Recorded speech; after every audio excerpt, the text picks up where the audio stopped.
eh? Great.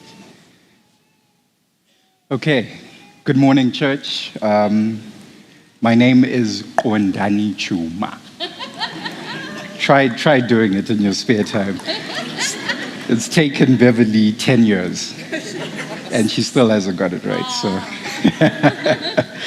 I'm the fundraising manager at Oasis Haven, and last year I wasn't able to make it to the service because I unfortunately got into a car accident on my way here. This morning I had no such trouble, so all praise be to God. But I must say that I was very nervous driving here. I couldn't tell whether it was about the accident or about speaking to you all this morning. But nonetheless, I would like to thank Pastor Paul for trusting me with this honor and giving Oasis Haven a platform to spread a message, hopefully a message of hope. For those who are hearing about Oasis Haven for the first time, please allow me a few moments to give you a brief overview of our family. So Oasis Haven is a fully registered child and youth care center.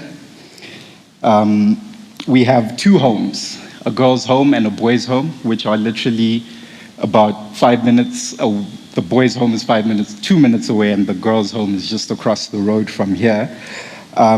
We have boys and girls ranging in age from infancy to 21 years of age. I have the pleasure of working with some very wonderful people.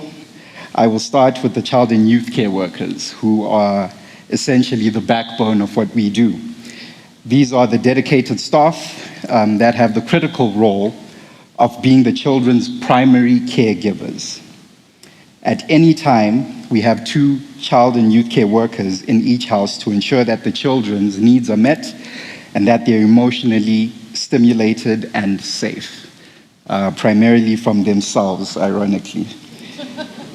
They are all qualified child and youth care workers, which only became a requirement from government in about 2015, and therefore the majority of our staff needed to go back and study so that they had the correct qualifications and could register at the Council of Social Service Professionals. This means they are professionals who work according to a code of ethics. They are tasked with running the therapeutic, developmental, and educational programs of the children so they can meet their milestones, as Simone showed you earlier. Okay, next we'll move on to our on-site school staff. Oasis Haven runs an on-site preschool, and these lovely ladies are responsible for gently assimilating the children into academia in a way that does not overwhelm them.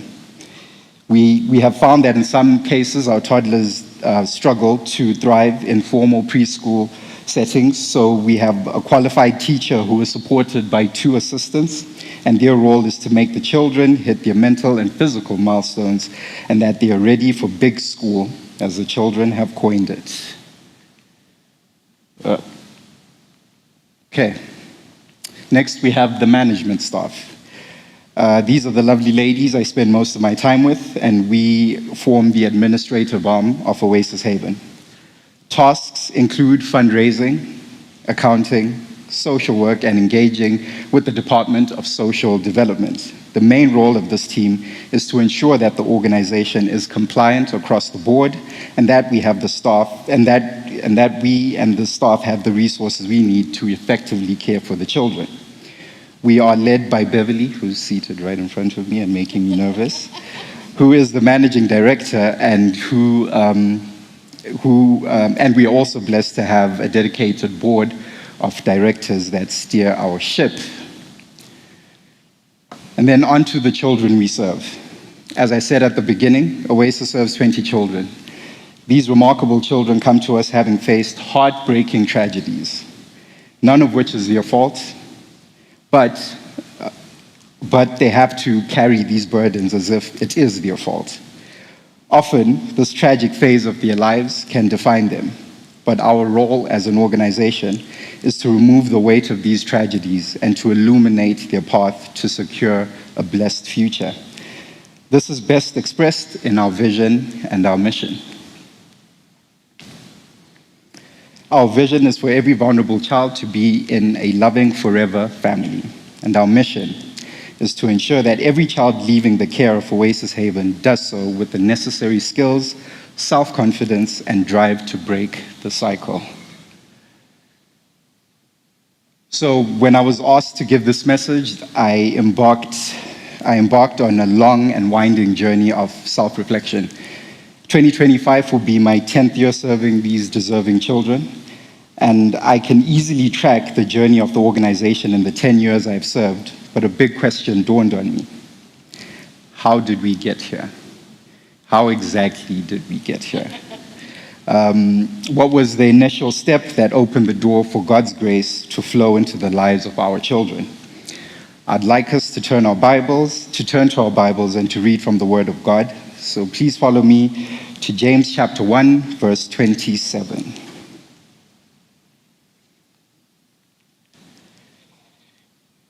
James chapter 1, verse 27 reads, "Pure and undefiled religion before God and the Father is this, to visit orphans and widows in their trouble, and to keep oneself unspotted from the world." This is not only just an instruction from God, but it is a window into God's heart.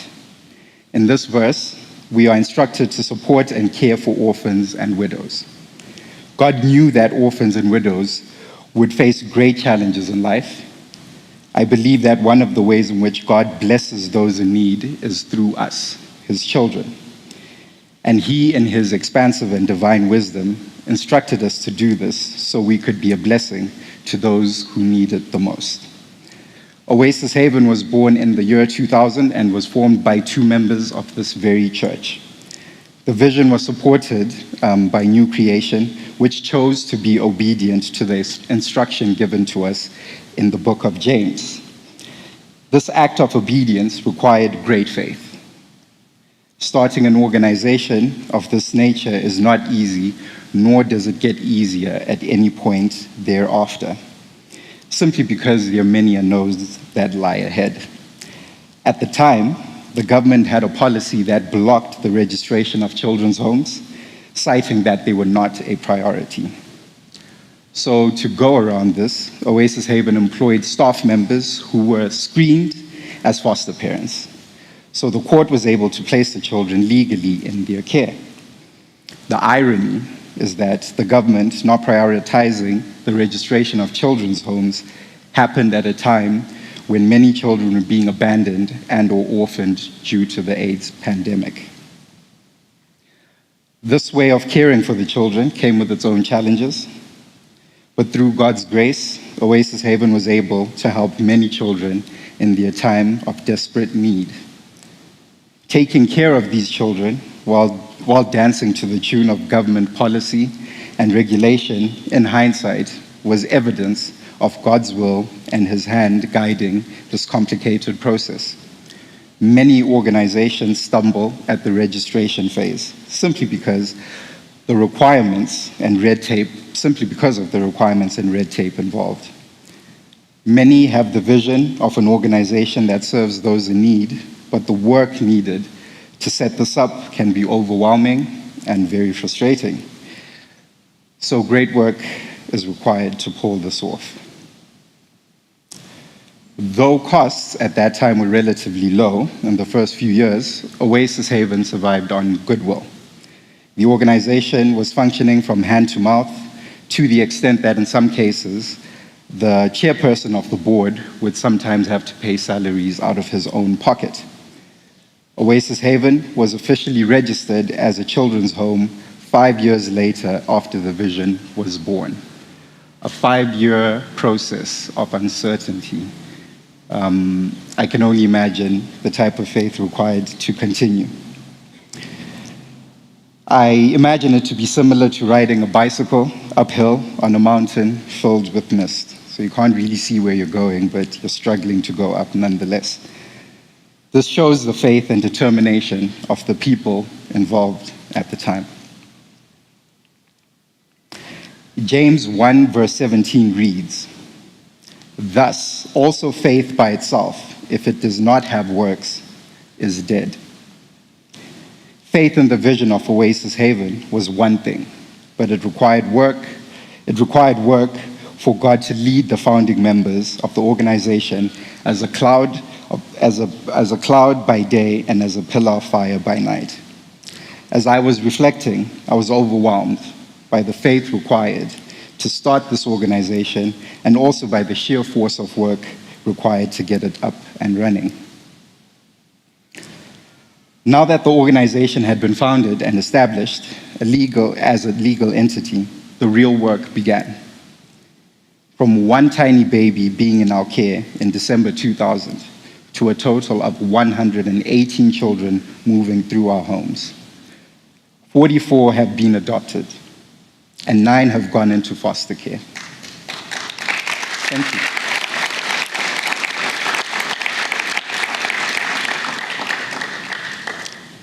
We are blessed to say that of those 53 children, 13 were adopted by families from this very church. So a definite round of applause is required there. Our children have also made us somewhat internationally acclaimed, in our minds, of course, with children now living in Australia, the USA, Germany, Sweden, and Denmark, Austria, and the Netherlands too. The first house was bought on a bond from the bank, like most families do, and just like most families, we had to pay that off monthly. The second house was the same situation in 2010, and through God's grace, hard work, and many generous donations for both homes were paid off. New Creation Family Church played an invaluable part in the acquisition of these homes. Then came the children. Do you know how many naughty things 10 boys can do in a single week? Do you know how many emotional outbursts girls can have in a single day? We know the answers to these things, and till today we're still trying to figure out what the exact number is. The reality is that caring for the physical, emotional, mental, and medical needs of the children can often be overwhelming. Just as one child improves, another falls off the wagon. To acquire properties and the resources needed to provide the children with the best care possible required support from the community and from this church. I would like to read from the Word of God. Please follow me to 1 Timothy chapter 6, verse 18. It reads, "Let them do good, that they be rich in good works, ready to give, willing to share." 1 Timothy was written by the Apostle Paul as a letter of encouragement and guidance to Timothy and the church at large. This verse was taken from a section where Paul gives advice to the rich. This led me to wonder, who exactly are the rich? Is it Bill Gates? Is it Elon Musk? I believe the rich refers to those who have enough to spare, those with the means to help others in their desperate time of need. I can attest to the fact that this church is rich in good works, and that this church has shared. This church ceaselessly gives towards the care of our children monthly, and not only financially. In many cases, children have even found family through adoption. With the help of this church, we have purchased 2 properties that are now fully paid off, and our doors remain open. Since Oasis Haven was established, many challenges have been faced, from the tragedy of children dying to the difficulty of raising money to support the children in an economy that seems to be slowly constricting us all. When we climb a mountain, we get to the summit only to see another mountain in our path. Sometimes that could be on a monthly basis, or sometimes even a weekly basis. Our monthly budget of $400,000 gives us, the management team, a lot of sleepless nights. I'm sure some of you who know Bev can attest to this fact. But God has been faithful, has made a way every single month to provide what has been needed. We are debt-free for the first time in a few years and know that this is God's blessing and provision. Our theme for 2025 is keeping God at the center. We want to be focused on being led by the Holy Spirit. We are aware that we cannot be led by our flesh and run a godly business. We cannot be run by ourselves, but by what we want to think or by controlling or forcing outcomes. In the past year or two, many old and well-established children's homes have closed. Examples are Epworth Children's Home, Cotlands, Fairlands Children's Home, and Rhema Village, which was run and supported by Rhema Church. Just to name a few, there's actually a lot more. And the tragedy is that many of these children are placed back into the community, which means they are returned to a life of poverty and often neglect. In 2025, we are trusting God for a third home. And we would like to invite the church to join us in prayer and to have faith with us for God to provide the home and the funds needed to maintain it. This year alone, we have turned away 91 children. That means we could have filled another 9 homes. We have no control over where these children end up or what they are doing, but we know that at the point of saying no 91 times, that those children desperately needed our love, our care, and the beautiful homes we have to offer. Many of you will know the story of the widow and Elijah. During that time, God withheld rain from Israel due to idolatry and disobedience. The Lord commanded Elijah to go to Zarephath and to stay with the widow who would provide for him. When Elijah arrived, he asked the widow for a cup of water, and she told him she had a little to spare. She had only a handful of flour and a little oil. Elijah told her to make a small loaf of bread for him and then to make something for herself and her son. The Lord promised that the jar of flour and the jug of oil would not run out until the day he sent rain.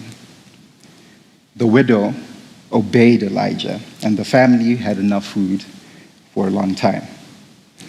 The story continues in its own unique direction, but I want to focus on that part specifically. I imagine how difficult it must have been to be faithful in that moment, when starvation and death were around the corner for her and her son, and here comes a man of God asking to share your last meal. What do you do? So, in my final thoughts, when I first started working at Oasis Haven, all I could see was problems.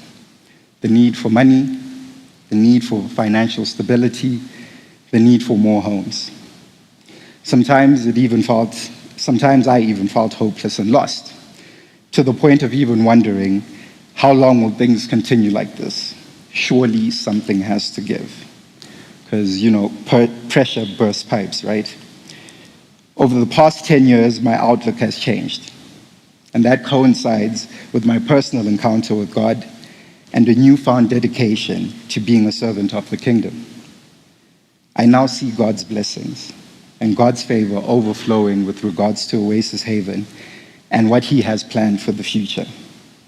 I have witnessed so many grand gestures of generosity from people who we know and from complete strangers. I have witnessed God's perfect timing, going from a place where we didn't have enough to pay salaries on a Monday to a day later having surplus for the next month.